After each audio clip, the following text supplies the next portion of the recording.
Evangelho de Marcos, capítulo 7, a partir do verso 24, que diz assim: E levantando-se dali, está falando sobre Jesus, foi para os termos de Tiro e Sidom. E entrando numa casa, não queria que alguém o soubesse, mas não pôde esconder-se. Porque uma mulher cuja filha tinha um espírito imundo, ouvindo falar dele, foi e lançou-se aos seus pés. E essa mulher era grega, Cirofenícia de nação, e rogava-lhe que expulsasse de sua filha o demônio. Mas Jesus disse: Deixa primeiro saciar os filhos, porque não convém tomar o pão dos filhos e lançá-lo aos cachorrinhos. Ela, porém, respondeu e disse-lhe: Sim, Senhor, mas também os cachorrinhos comem debaixo da mesa a migalha dos filhos. Então ele disse: Por essa palavra, vai, o demônio já saiu da sua filha. E indo ela para sua casa, achou a sua filha deitada sobre a cama, e o demônio já tinha saído. Meu Deus! Que palavra extraordinária é essa? Queridos, presta atenção. Jesus sai do contexto geográfico dos judeus e vai para uma região mais distante. A região conhecida como Tiro e Sidom. Uma região distante. E ele entra numa casa e a Bíblia diz que ele não queria que as pessoas soubessem que ele estava ali. Mas quando Jesus chega em algum lugar, é impossível não saber que ele está ali. Vou repetir. Quando Jesus está dentro de uma casa, é impossível não saber que ele está ali. Será que você pode escrever isso? Quando Jesus está em uma casa, é impossível não saber que ele está ali. Jesus está na sua casa, é impossível não saber que ele está ali. Impossível. Quando Jesus entra dentro de uma casa, é impossível não saber que ele está ali.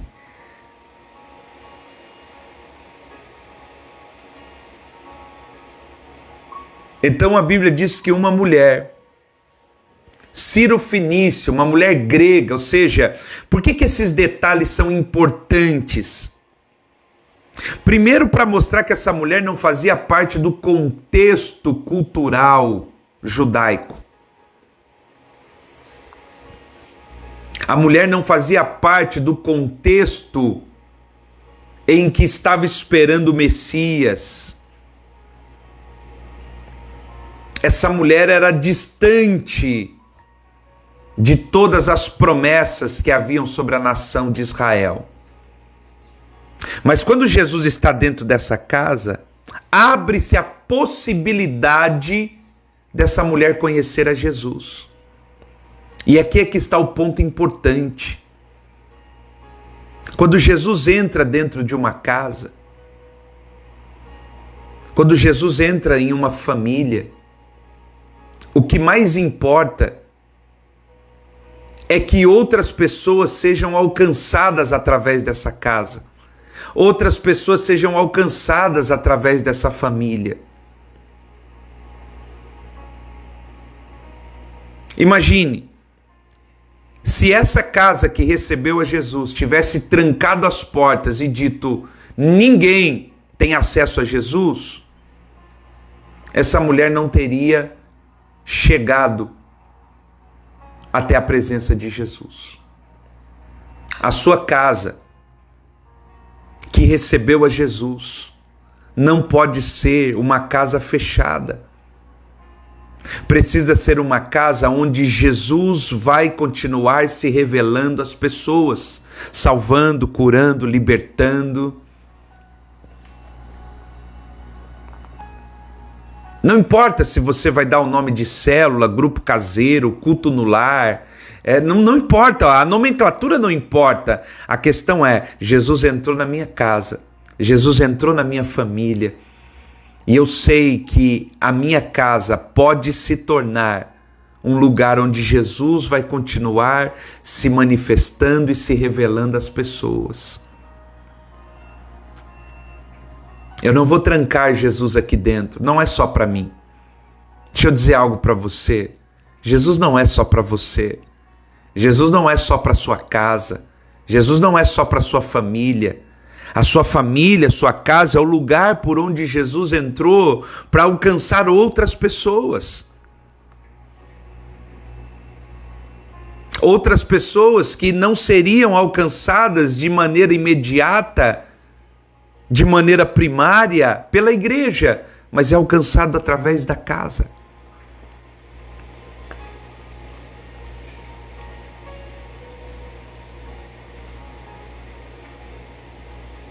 Essa mulher chegou e a Bíblia diz que ela tinha um problema, sua filha estava endemoniada.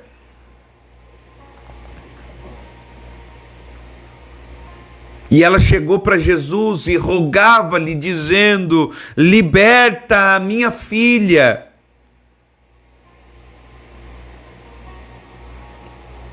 Mas Jesus está sentado na mesa,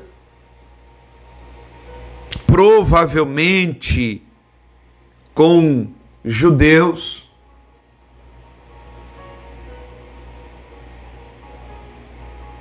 e ele disse àquela mulher: deixa primeiro saciar os filhos. Só essa palavra, não vou nem falar a segunda parte, vou falar essa palavra primeiro. Jesus disse assim: olha, primeiro vamos saciar os filhos.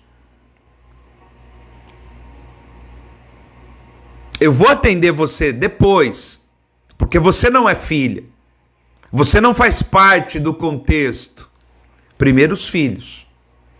Eu tenho certeza que essa palavra, de alguma forma, já entristeceria. Eu tenho um problema, eu tenho uma dificuldade, eu estou aflita, e Jesus está dizendo que vai me atender depois, porque primeiro são os filhos.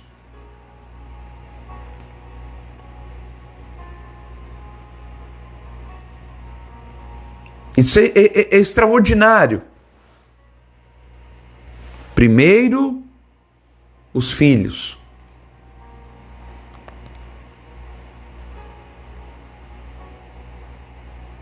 Isso é algo extraordinário.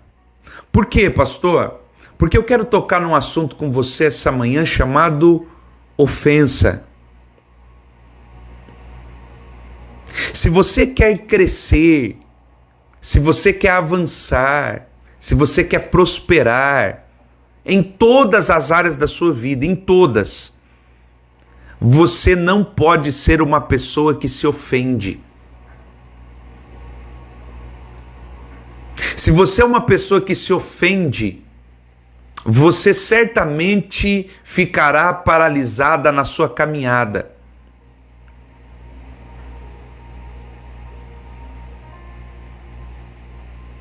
Aquela mulher poderia ter se ofendido. Primeiro os filhos.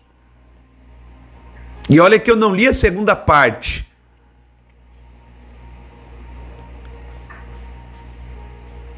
Mas ela não se ofendeu. Ela perseverou, ela seguiu, ela continuou.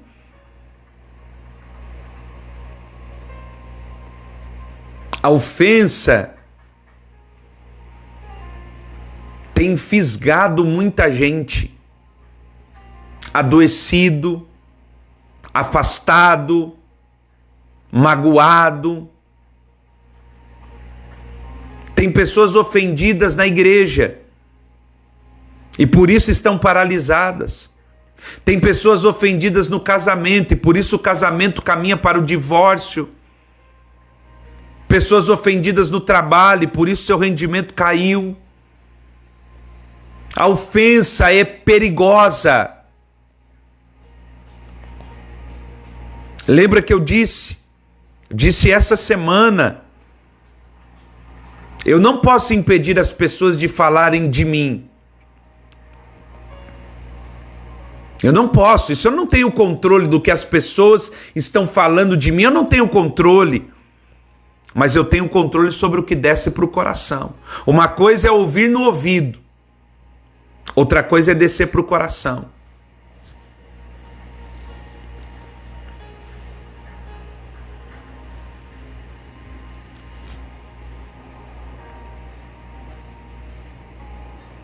Eu vou fazer uma pergunta aqui e você responde aí nos comentários. Se alguém está falando algo de você e é verdade, suponhamos que alguém está falando de você e é verdade, o que você vai responder? É verdade. E se alguém está falando de você e é mentira, você vai ganhar o quê? Tentando provar que aquilo é mentira.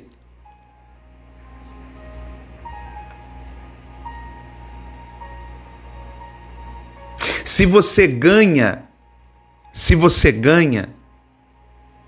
a discussão com um tolo, o que você acha que é?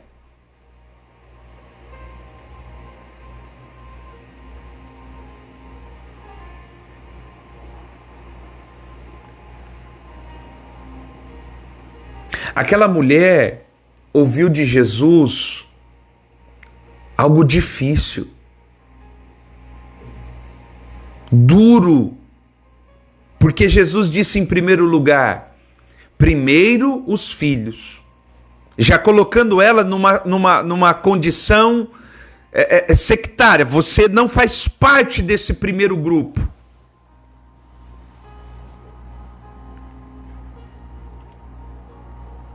Primeiro os filhos, a atenção primária é para os filhos. Mas Jesus continua porque ele diz, porque não convém tomar o pão dos filhos, que é o que está na mesa, os filhos recebem primeiro o pão da mesa e dar aos cachorrinhos. Jesus já mostrou para aquela mulher a condição que ela estava, uma condição abaixo. Ela poderia ter ficado irada, magoada, ofendida. Mas é aqui que está o detalhe. Ela não se ofendeu. A ofensa rouba o milagre, escreva aí. A ofensa rouba a bênção. A ofensa rouba o crescimento. Se aquela mulher tivesse se ofendido com essa palavra, ela não teria desfrutado do milagre na vida da filha.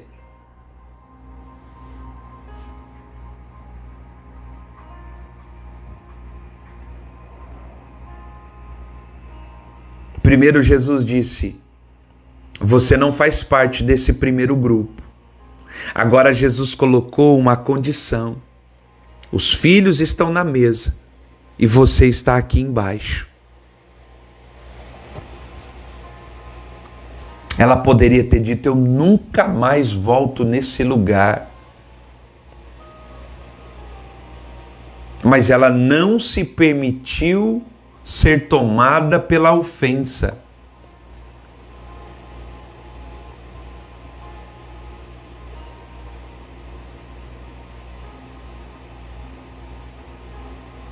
Se fosse nos dias atuais, essa fala de Jesus, você imagina, presta atenção, você imagina um pastor nos dias de hoje falando uma frase como essa.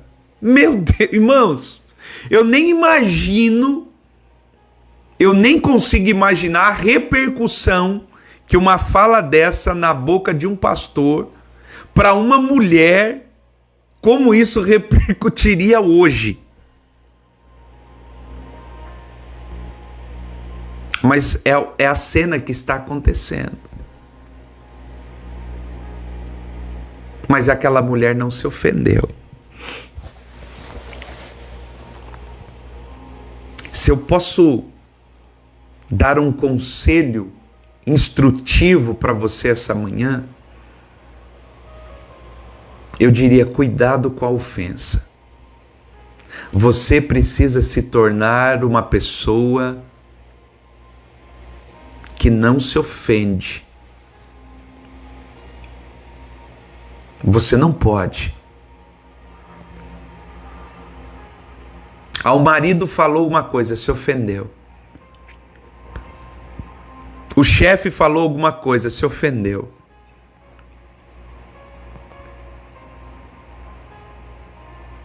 O pastor falou alguma coisa, se ofendeu.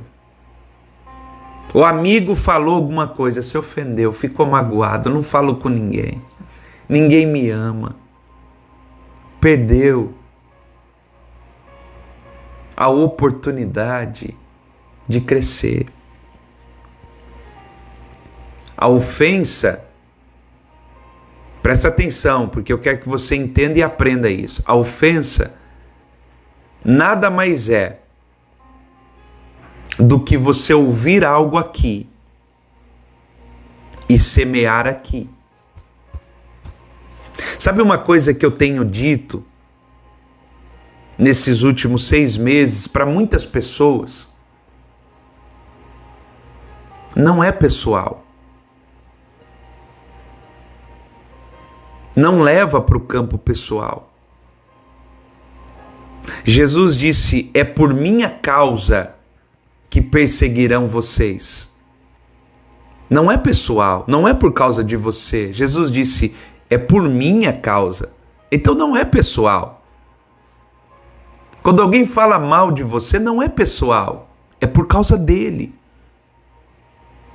Então você não pode se ofender, porque é por causa dele.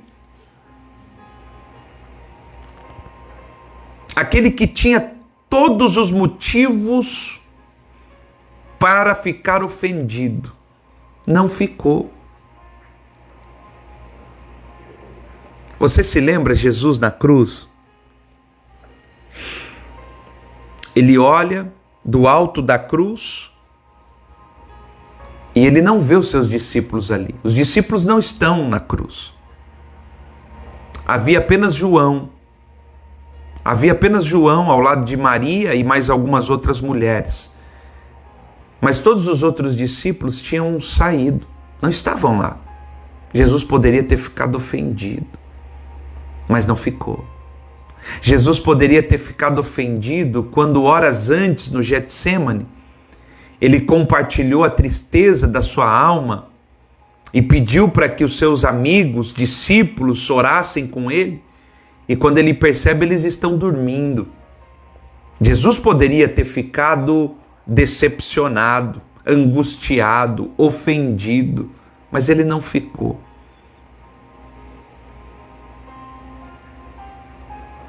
Pessoas que não se ofendem são pessoas que desfrutam de um outro nível de vida.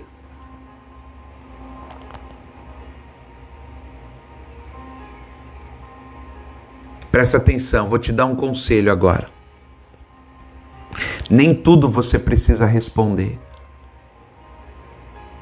Ganhe essa libertação. Nem tudo você precisa responder.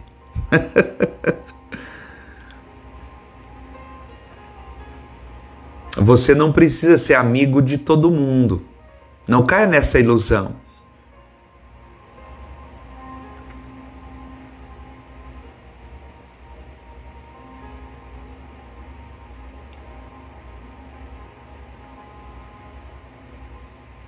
Na sua rede social, tem um botãozinho, que você pode apertar, desfazer amizade. Acabou, você não vai ver mais. Não é assim? Você fica vendo todas aquelas postagens e fica sendo ofendido. Ora, aperta o botão, desfazer amizade. Acabou. Não vai se ofender mais. Não vai se entristecer. Agora as pessoas acham que precisa responder tudo. Você quer ver uma prisão? Quer ver uma prisão? WhatsApp. Olha o WhatsApp. O WhatsApp é uma prisão. Por quê? Porque você recebe uma mensagem e aparece lá que você recebeu a mensagem, recebeu a notificação. Ficou azul a mensagem. E se ficou azul a mensagem que você viu, recebeu, então você precisa responder. Não. Eu não preciso responder aquilo naquela hora.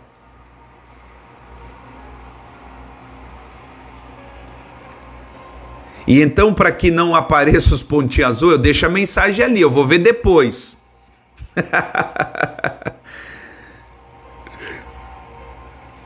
Porque nós estamos presos.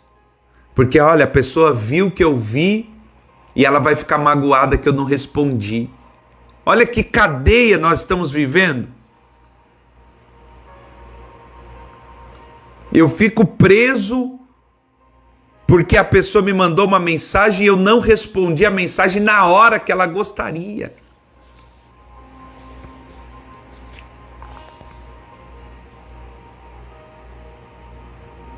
Agora, uma coisa que a gente precisa entender na fala de Jesus aqui. Jesus disse àquela mulher: você não é a primeira. Primeiro os filhos. Essa fala é carregada de ensinamentos, irmãos. E eu quero transmitir ele para você essa manhã. E você precisa entender isso. Na vida de muitas pessoas, você não é o primeiro. E vou abrir um parênteses rapidinho aqui, porque você vai... Não, pastor, porque primeiro é Deus. Eu não estou dizendo disso, porque nós estamos aqui falando a irmãos que têm Deus como primazia no seu coração. Mas para algumas pessoas, entenda, você não terá esse lugar.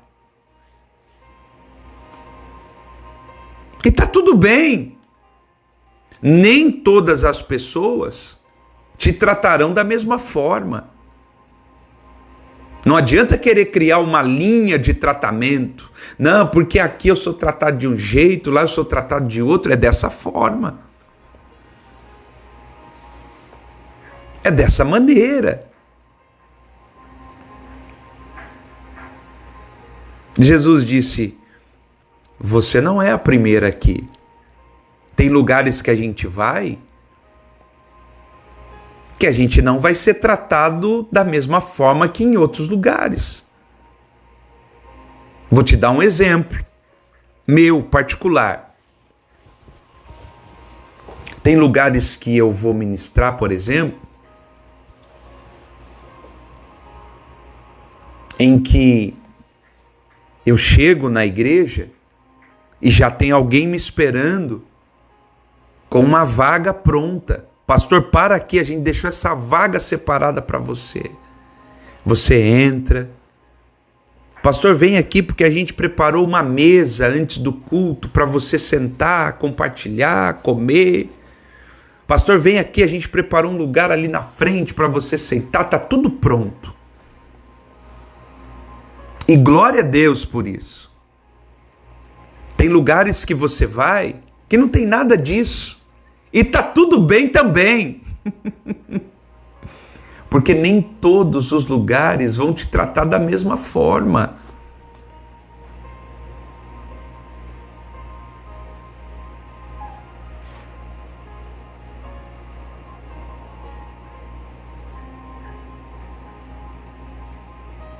Entende isso? Jesus está dizendo, primeiro, prioridade. Primeiro os filhos, depois vai ser você, mas primeiro serão eles.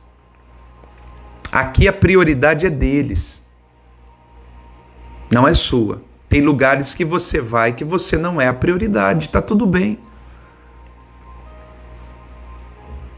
Você não vai se ofender por isso. Você está entendendo? Irmãos, isso é libertador.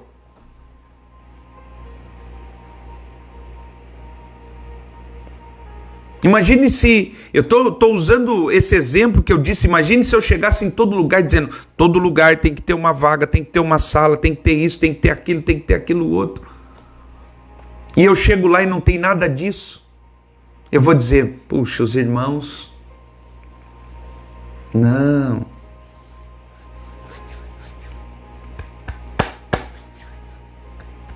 Deixa eu dizer algo para você, cada um dá o que tem. Agora ficou pesado. Porque cada um só pode dar o que tem.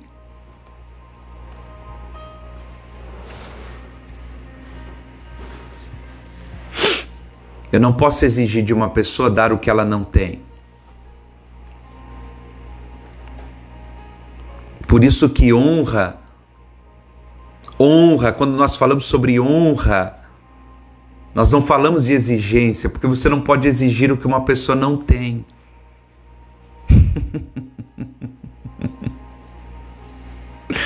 Meu Deus, mas isso é um assunto para outra devocional. Olha o que aquela mulher disse assim, Marcos 7:28. Ela, porém, respondeu. Ela não foi embora. Ela não ficou magoada, virou as costas e saiu xingando. Não, ela respondeu.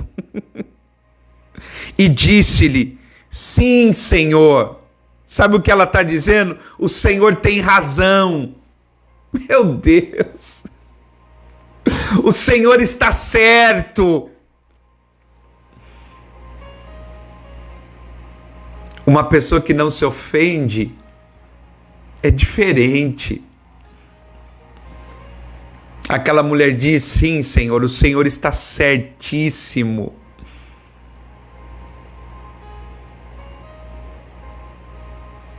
Mas, presta atenção na palavra dela, mas também os cachorrinhos.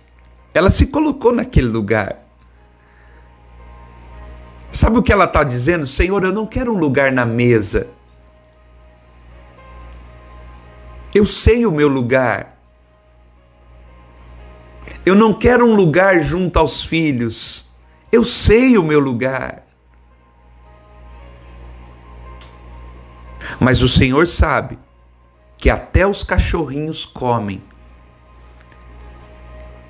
debaixo da mesa as migalhas dos filhos. Irmão, essa para mim é uma das respostas mais extraordinárias da Bíblia.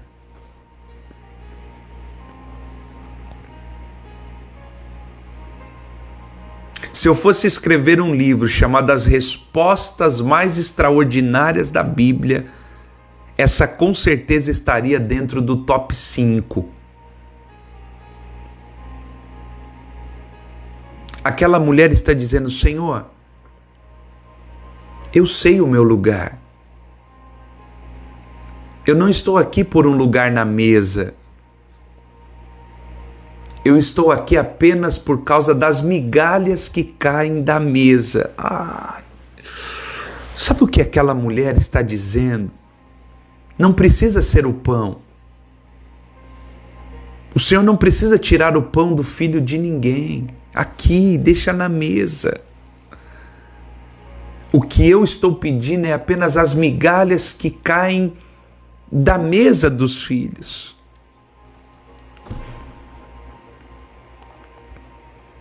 Não é uma disputa pelo pão. Não é uma disputa por posição.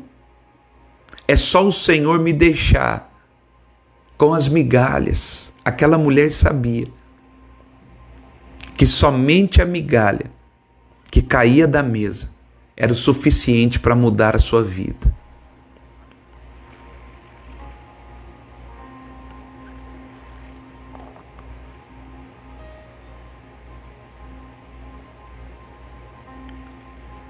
Há pessoas que dizem assim, e eu quero confrontar um dito popular que diz, para de ficar vivendo de migalha, para de ficar implorando por migalha. Presta atenção, aquela mulher entendeu que uma migalha vindo de Cristo Jesus, é o suficiente para mudar a vida toda da sua casa. Aquela mulher não está pedindo esmola. Aquela mulher reconheceu que o pouco que vem de Jesus é o suficiente para mudar toda uma vida. Só que isso também nos coloca uma questão importante.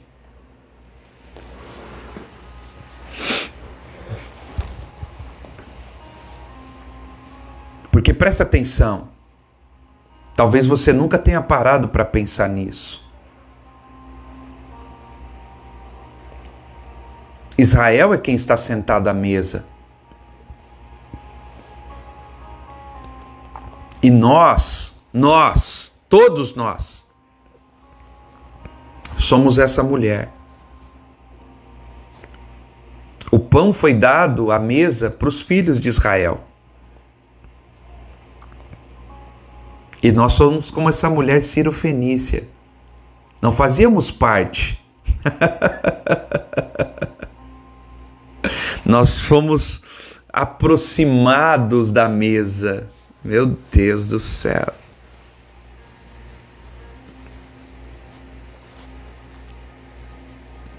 Por isso eu digo para você algo que costumeiramente digo aqui.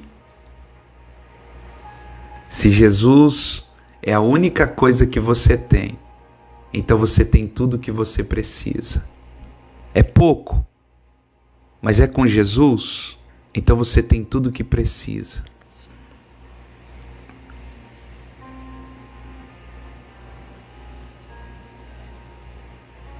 Mas olha só,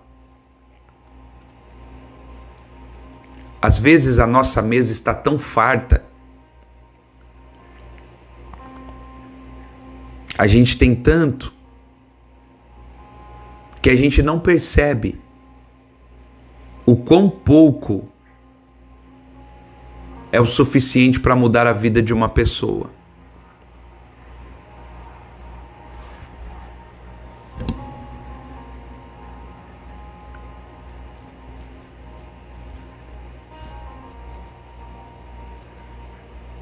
Às vezes nós estamos sentados e sendo alimentados, porque é dessa forma, né? Quando a gente tem comida, a gente não percebe o quanto ela é importante. A gente só percebe quando falta. Olha, acabou o arroz. Aí a gente se dá conta do quão aquilo é importante. Mas enquanto tem, a gente não dá valor. Aquela mulher está dizendo: Senhor, uma migalha.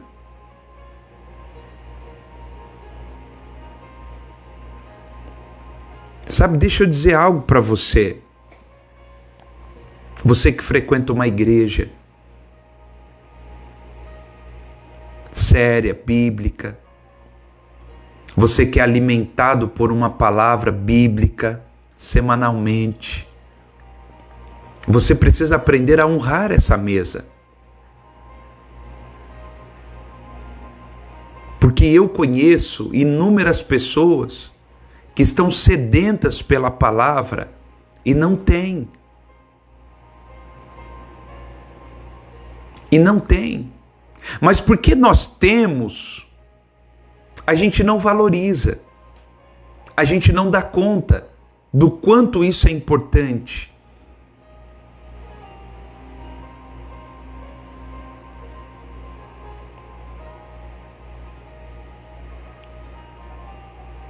Sentar aqui com vocês todas as manhãs, nessa mesa, e compartilhar a palavra de Deus é uma bênção. Mas eu sei que passam pessoas por aqui que estão totalmente famintas pela palavra, porque não a têm. E uma palavra simples, transforma todo o seu dia, a sua vida.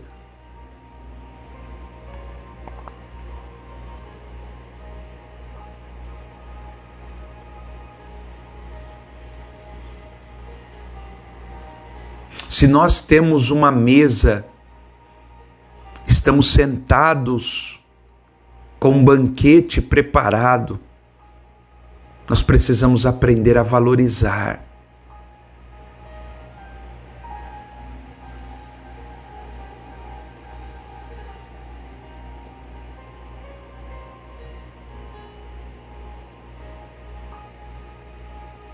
Nós precisamos aprender a valorizar.